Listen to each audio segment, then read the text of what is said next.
All roads lead to Rome என்று சொல்வார்கள். அனைத்து சாலைகளுமே ரோமாபுரியை நோக்கி செல்கிறது என்பது ஒரு முதுமையான பழமொழி. அதை போன்றுதான் தமிழ்நாடு அரசியலில் கடந்த 75 ஆண்டு கால வரலாற்றை பார்த்தால் அரசு கொடுத்திருக்கிற எந்த திட்டமாக இருந்தாலும் மிக சிறந்த தலை சிறந்த ஒரு தலைவன் இந்த நாட்டு மக்களுக்காக, மாற்றுத்திறனாளிகளுக்காக, மனவளர்ச்சி குன்றியவர்களுக்காக கீர்த்திகொள் போக பொறுப்புவியே ஒன்றன் கீழ் இருக்கும் கடைக்கால் எங்கள் சீர் தொழிலாளர்கள் உழைத்த நரம்புகள் தோள்கள் என்று பாவேந்தன் பாரதிதாசன் வரிகளுக்கு இணங்க தொழிலாளர்கள், கஷ்ட நிலையில் உள்ளவர்கள், விளிம்பு நிலையில் உள்ளவர்கள், கடைநிலையில் உள்ளவர்கள் என்ற அத்தனை பேர்களுக்காகவும் காடு களைந்து கழனி திருத்தி மேடு பள்ளங்களை சமன் செய்து நெற்றி வியர்வையை இந்த நிலத்தில் சிந்துகிற அந்த விவசாயிகளுக்காகவும் கல்லூரியிலே பள்ளியிலே படிக்கிற மாணவர்களுக்காகவும் கடந்த 5 ஆண்டு காலம் மட்டுமல்ல இன்று வரை இயக்கமில்லாதவர்களின் இயக்கமாக இருக்கிற திராவிட முன்னேற்ற கழகத்தினுடைய சக்தி படைத்த தலைவர் முத்துவேல் கருணாநிதி ஸ்டாலின் அவர்கள் இன்று கழகத் தலைவராக பதவியேற்ற நாள் அவரை திராவிட முன்னேற்ற கழகத்தின் சார்பாக நான் வணங்குகிறேன். எந்த திட்டம்னாலும் சரி, இன்னைக்கு வீட்டு வசதி துறையில ஒரு இன்ட்ரோடக்ஷனுக்கு பிறகு நான் அதை பற்றி பேசலாம் நினைக்கிறேன். எந்த திட்டம் எந்த துறையாக இருந்தாலும் சரி, அவர் கொடுத்த திட்டத்தை நீங்க ஒண்ணு என்ன செய்யலாம், படிச்சு பார்த்தேன். 244 பக்கங்கள் இருந்தது. ஒண்ணு டாப் அப் பண்ணலாம். சில நேரங்களில் பார்த்தீங்கன்னா கேனாட் ரீச்சபிள்னு ஒரு உங்க திட்டம். சில நேரங்களில் பார்த்தா சிம் கார்டே இல்லாத மாதிரி இருக்குது. இருப்பதை இருப்பதாக காட்டுவது பழமை, இல்லாத ஒன்றை இருப்பதாக செய்வது புதுமை, இயலாத ஒன்றை இயன்றதாக செய்வது புரட்சி. நீங்கள் மாபெரும் புரட்சியை நாங்கள் செய்ய போகிறோம் என்று உங்களுடைய பட்ஜெட்ல நீங்க சொன்னீங்க, ஆளுநர் உரையில சொன்னீங்க, எலெக்ஷன் அஜெண்டாவில் சொன்னீங்க. 244 பக்கங்களையும் புரட்டி பார்க்கிற போது இதில் எந்த புரட்சியும் இல்லை, இருக்கிறதும் இல்லாததை போன்றிருக்கிறது. பெரிய புதிய திட்டங்களும் சிறப்பிக்கக்கூடிய அளவிற்கு மக்கள் மன்றத்தை கவரக்கூடிய அளவிற்கு உங்களுக்கு எந்த திட்டங்களும் இல்லை, மக்களுக்கு பயன் கொடுக்கக்கூடிய திட்டமாகவும் இல்லை. இதை வீட்டு வசதி, நகர்ப்புற வளர்ச்சித்துறை இது தொடர்பான மானிய கோரிக்கையை அடுத்து நாம் பேசிக்கொள்ளலாம். இந்த இடத்துல எங்களுடைய இளம் தலைவர் அனைத்து திராவிட முன்னேற்ற கழகத்தினுடைய சட்டமன்ற உறுப்பினர்களின் சார்பாக மாண்புமிகு பேரவைத் தலைவரிடம் ஒரு கோரிக்கையை வைத்தார்கள். ஒரு 204வது பாடலாக புறநானூற்றில் கலைவின் யானையார் என்ற ஒரு பெரும்புலவர் ஒரு பாடலை எழுதியிருக்கிறார்.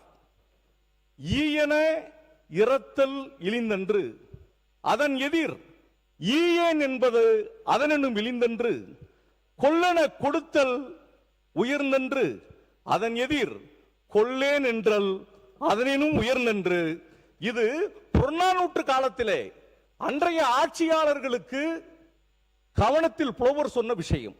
இங்கு மாண்புமிகு முதலமைச்சர் அவர்கள் ஆட்சியாளராக இருந்து உங்கள் அத்தனை சட்டமன்ற உறுப்பினர்களுக்கும் எங்களுக்கு கேட்காமலேயே கார் கொடுப்பேன் என்று சொன்னார். ஆனால் கொடுத்தார். கொல்லேன் என்றால் அதனும் உயர்ந்தன்று என்பதை இந்த நாட்டு மக்களினுடைய விவசாய பெருங்குடி மக்கள் எங்களுடைய விவசாய கடனை முழுமையாக தள்ளுபடி செய்யவில்லை. இந்த நாட்டிலே கொடுக்கப்பட்டிருக்கக்கூடிய திட்டங்கள் மீனவ சகோதரர்களுக்கு 20,000 ரூபாய் நிவாரணத் தொகை கொடுக்க வேண்டும் என்று சொன்னார்கள். எல்லாரும் வாயிலே தான் வடை சுடுவார்கள். ஆனால் நான் வந்தால் அடுத்த நிமிடம் இந்த மீனவ சமுதாய மக்களினுடைய பிரதிநிதியாக முதல் கையெழுத்தாக அது இருக்கும் என்பது காணல. இந்த இடத்துல காரை வாங்கி என்ன செய்ய போறோம்? நாட்டு மக்களினுடைய வாழ்வாதாரத்தை மாண்புமிகு முதலமைச்சர் அவர்கள் உயர்த்த வேண்டும் என்பதற்காக மாண்புமிகு சட்டத்துறை அமைச்சர் இங்க இருக்க. நான் எதையுமே குறை சொல்லல. மாண்புமிகு மாண்புமிகு பேரவைத் தலைவர் அவர்களே, மாண்புமிகு பேரவைத் தலைவர் அவர்களே, கார் எப்படி இந்த அவையில் முதலமைச்சர் அவர்கள் கார் குறித்து எப்படி அனௌன்ஸ் பண்ணாங்கன்னு எல்லாருக்கும் தெரியும். அதாவது விடுதலை சிறுத்தை கட்சியை சேர்ந்த உறுப்பினர் அவர்கள் வேண்டுகோள் விடுத்ததற்கு இணங்க முதலமைச்சர் அவர்கள் அதை பணிவாக பரிசீலித்து அதை கார் அனௌன்ஸ் பண்ணாங்க. நாங்கள் எல்லாம் எல்லா தொகுதிக்கும் போகிறோம், எல்லாரும் தொகுதிக்கு போகிறோம், எல்லாரும் பார்க்குறோம். பல உறுப்பினர்கள் சொன்னாங்க 5 கார் வச்சிருக்கோம், 10 கார் வச்சிருக்கோம்னு. 5 கார் 10 கார் வச்சிருக்கிறதுலாம் பிரச்சனை இல்லை, தொகுதியில் போய் சுற்றி பார்க்கணும். ஏன்னா ஒவ்வொரு உறுப்பினர்களும் இன்னைக்கு இருக்கிற எம்எல்ஏக்கெல்லாம் நாங்கள் போறப்போ, கடந்த வாரம் நான் ஒரு கிராமத்துக்கு போனேன், அந்த கிராமத்திற்கு இது வரைக்கும் சட்டமன்ற உறுப்பினரே வந்ததில்லை. நீங்க 5 கார் 10 கார் வச்சிருக்கலாம் பிரச்சனை இல்லை, சட்டமன்ற உறுப்பினர் மக்கள் பணியை செய்வதற்கு அவர்களுக்கு வாகனம் தேவை. இன்னைக்கு இருக்கிற தாசில்தார் லெவல்ல இருந்து எல்லாருக்கும் வாகனம் இருக்கு, வாகனம் தேவை, சட்டமன்ற உறுப்பினர் தேவை என்பதை அறிந்து முதல்வர் அவர்கள் சட்டமன்ற உறுப்பினர்கள் மக்களை சந்தித்து மக்கள் குறைகளை கேட்டு இங்க அவையிலையும் அமைச்சர்களும் தெரிவிக்க வேண்டும் என்ற ஒரே காரணத்திற்காக சட்டமன்ற உறுப்பினர்களுக்கு வாகனத்தை வழங்கியுள்ளார். நீங்க அதை குறித்து திரும்ப திரும்ப நீங்கள் இதை கொண்டு வருவீர்களானால் இன்னும் விரிவாக நீங்க போய் உங்க தொகுதிகளில் இதுக்கு முன்னாடி 5 முறை சட்டமன்ற உறுப்பினர் வந்திருக்கீங்க, 6 முறை வந்திருக்கீங்க, தொகுதியில் போய் பாருங்க. இப்ப நான்லாம் போய் பார்க்கிற ஊர்ல இது வரைக்கும் எங்க கிராமத்திற்கு எம்எல்ஏ வரலன்றாங்க. 5 கார் இருந்து 6 கார் இருந்து என்ன பிரயோஜனம்? இனிமேல் பாருங்க, சட்டமன்ற உறுப்பினர் போய் கிராமத்துல போய் மக்களை போய் பாருங்க என்பதை தெரிவித்துக் கொண்டு, இது போல தேவையில்லாத விஷயங்களை கொண்டு வருவதால்தான் மீண்டும் உருவாகுது என்பதை தெரிவித்துக் கொள்கிறேன். மக்கள் நலத்துறை அமைச்சர் மாண்புமிகு பேரவைத் தலைவர் அவர்களே, நாங்கள் இந்த விவாதம் ரொம்ப ஆரோக்கியமாக நடக்கணும், சுமூகமாக நடக்கணும் தான் எல்லாம் விரும்புகிறோம். மாண்புமிகு உறுப்பினர் பேசுகிறப்ப சொன்னார் வாயில் வடை சுட்டோம் அப்படின்னு சொல்கிறாங்க. யார் வாயில் வடை சுட்டாங்க? மக்கள் யாருக்கு அதனால தீர்ப்பு வழங்கினான்னு மக்களுக்கு நல்லா தெரியும். அப்புறம் சொன்னாங்க இப்போ நம்ம செஞ்சதெல்லாம் ஆட்சிக்கு வந்த 100 நாள் தான் ஆச்சு, ஆட்சிக்கு வந்தது 100 நாள் தான் ஆச்சு. இப்போ இவங்கெல்லாம் கொடுக்க முடியுமா? இந்த திட்டங்களை நான் அறிவிச்ச தேர்தல் வாக்குல நிறைவேற்ற முடியுமான்னு கேட்டவங்களுக்கு எல்லாம் ஒவ்வொரு 110 விதியின் கீழே மாண்புமிகு முதலமைச்சர் ஒவ்வொரு திட்டமா அறிவிச்சு தான் இருக்காரு. இப்ப பாத்தீங்கன்னா இலவச பெண்களுக்கு வெற்றி பயணம் திட்டமாக இருக்கட்டும், கேஸ் சிலிண்டர் திட்டமாக இருக்கட்டும், அனைத்தையும் செய்து கொண்டுதான் இருக்கிறார். இன்னொரு விஷயம் நான் சொல்லிக்கொள்ள விரும்புறேன். நான் எல்லாம் படிச்சு பார்த்தோம், கொள்கை விளக்க அறிக்கையை படிச்சு பார்த்தோம், எதுவுமே புதுசா இல்லைன்னு பாத்தீங்கன்னா, இப்ப பாத்தீங்கன்னா இந்த ஆட்சி அதிகாரங்கிறது தொன்று தொட்டு இருக்கு. நம்ம பார்த்தீங்கன்னா நீதி கட்சி காலத்தில் கொண்டு வந்த திட்டங்களும் சரி, காமராஜர் அவர்கள் கொண்டு வந்த திட்டங்களும் தான் நம்ம இப்போ செஞ்சுக்கிட்டு வரோம். இப்போ பார்த்தீங்கன்னா அப்போ என்ன மாற்றம்னு கேட்டாங்க. ஆட்சி வந்தது பிறகு வீடு கட்டும் உரிமையாக இருக்கட்டும், கட்டிடம் கட்ட உரிமையாக இருக்கட்டும், நேர்மையான முறையில் ஒரு ஸ்கொயர் ஃபீட்டுக்கு எவ்வளோன்னு கொடுக்காம நம்ம அனுமதி கொடுத்துட்டு இருக்கோம். இதுதான் மாற்றம். இந்த மாற்றம் பண்ணிட்டு தான் இருக்கோம். மாற்றம் இல்லைன்னு எப்படி சொல்றீங்க? இதுதான் பெரிய புரட்சி. நன்றி.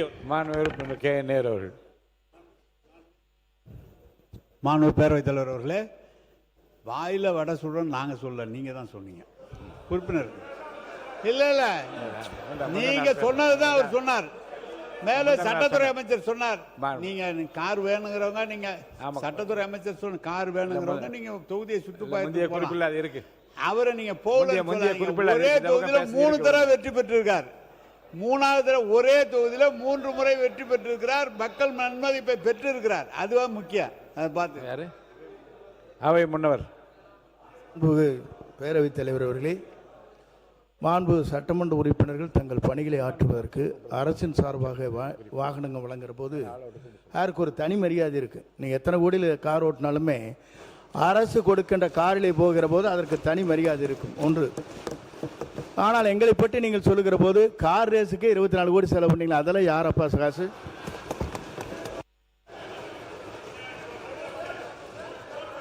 மான் உறுப்பினர் மார்க்கண்டேயன் பேசுறாரு. மான் உறுப்பினர் மாண்புமிகு கே நேரு அவர்கள். அமைச்சர் என்ன சொன்னீங்க? 24 அவை முன்னவர், அவை முன்னவர், அவை முன்னவர் உட்காருங்க. அவை முன்னவர். கார் ரேஸுக்கு 24 கோடி செலவு பண்ணி அது எந்த பணம்னு கேட்டேன். கே நேரு, மாண்புமிகு கே நேரு அவர்கள். ஸ்போர்ட்ஸ் மினிஸ்டர் அமைச்சர், அவர் ஸ்போர்ட்ஸ் மினிஸ்டர் செஸ் நடத்தினாரு, ஹாக்கி நடத்தினாரு. அது மாதிரி தான் வெளிநாட்டில் இருக்கிறது மாதிரி இங்க இருக்கிற கார் நடத்தினாரு. கார் நடத்த நீங்க 20 இல்ல நான் சொல்றேன் கேளுங்க. நீங்க கார் நடத்தின உட்காருங்க உட்காருங்க உட்காருங்க உட்காருங்க உட்காருங்க உட்காருப்பா தம்பி உட்காரு உட்காருங்க. அவை முன்னவர் கண்ட்ரோல் பண்ணுங்க. கண்ட்ரோல் கண்ட்ரோல் பண்ணுங்க. உட்காருங்க உட்காருங்க உட்காருங்க உட்காருங்க உட்காருங்க உட்காருங்க உட்காருங்க. மாண்பு அவை முன்னவர் மாண்பு அவை முன்னவர் உட்கார சொல்லுங்க. எங்க அரசு கொறடா எங்க? அரசு கொறடா. பேரவைத் தலைவர் அவர்களே, அரசு கொறடா எங்க பாக்குறீங்க? இங்க அரசு கொறடா கண்ட்ரோல் பண்ணுங்க. உட்கார அவர்களே, சொல்லுங்க எல்லாரையும். அவர் உட்கார ஸ்போர்ட்ஸ் சொல்லுங்க. மினிஸ்டர் இல்லைன்னு சொல்ல, அவர் விளையாட்டுத்துறை அமைச்சராக இருந்தார், அதனால செய்தார்னு சொன்னீங்க. இதுக்கெல்லாம் 24 கோடி செலவு பண்றவர் சட்டமன்ற உறுப்பினருக்கு வாகனம் வாங்கி தருவதை பற்றி நீங்கள் பேசுவது எவ்வளவு நிலையில இருக்கிறீர்கள் என்பதுதான் என்னுடைய கேள்வி.